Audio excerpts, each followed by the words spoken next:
Bonjour, nous allons parler aujourd'hui de la stratégie aux échecs.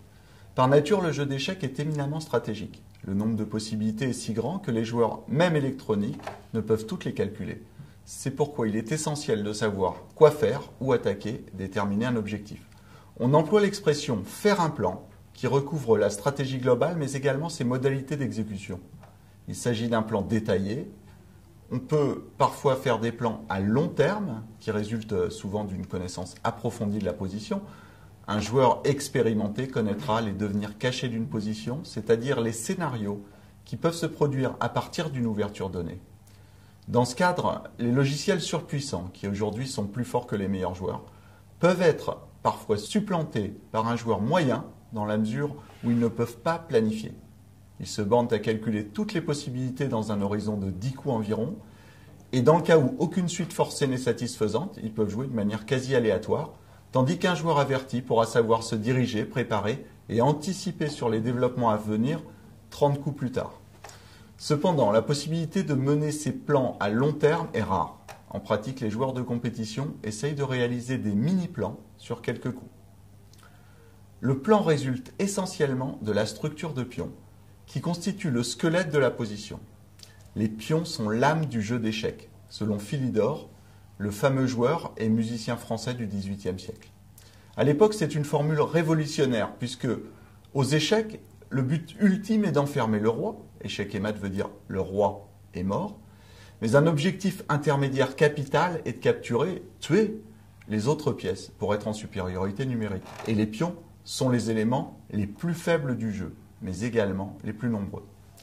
À partir de la position des pions, les deux joueurs ont la possibilité d'anticiper pour eux et pour leur adversaire les plans favorables. Où attaquer ou défendre, quelle pièce échanger ou garder, quelle ligne ouvrir ou fermer.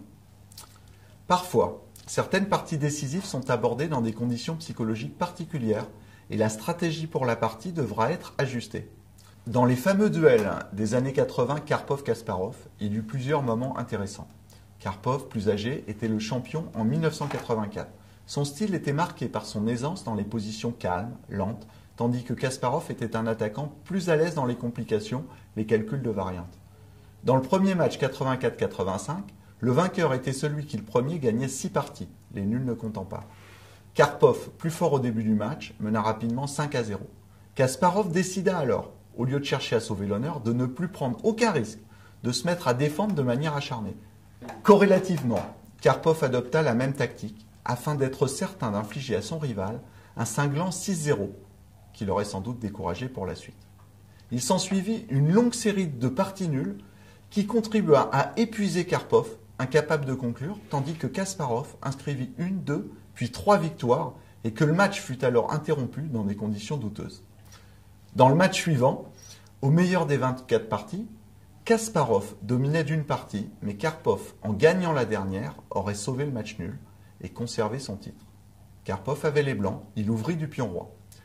Kasparov, avec les noirs, qui devait au moins annuler, avait le choix entre son ouverture habituelle, la défense sicilienne, une ouverture risquée avec des chances réciproques, ou bien jouer un système solide, comme la défense Petrov.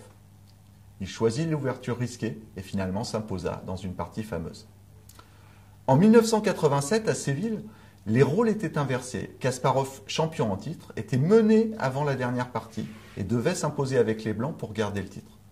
Chacun s'attendait à ce qu'il se rue à l'attaque dès les premiers coups. Il choisit au contraire une ouverture lente, où les blancs ne recherchent pas l'avantage, mais gardent leurs pièces et évitent les situations tranchées. Kasparov écrivit « Quelle stratégie devait être choisie par les blancs alors que seule la victoire importait ? Le plan pour la dernière partie ne devait pas seulement prendre en compte mes préférences personnelles, mais aussi permettre de poser les problèmes les plus ardus à mon adversaire. Et qu'est-ce qui pouvait être plus désagréable à Karpov que d'être confronté à son propre style ? Karpov obtint une position correcte après l'ouverture, mais dépensa beaucoup de temps dans les premiers coups et s'écroula finalement en fin de partie, ce qui permit à Kasparov de s'imposer. La stratégie de Kasparov avait été de retarder le combat pour garder la pression plus longtemps, à un moment où les deux joueurs étaient fatigués par les 23 parties précédentes. Aujourd'hui, cette stratégie est considérée comme excellente en pareilles circonstances. Victoire obligatoire et joueurs fatigués.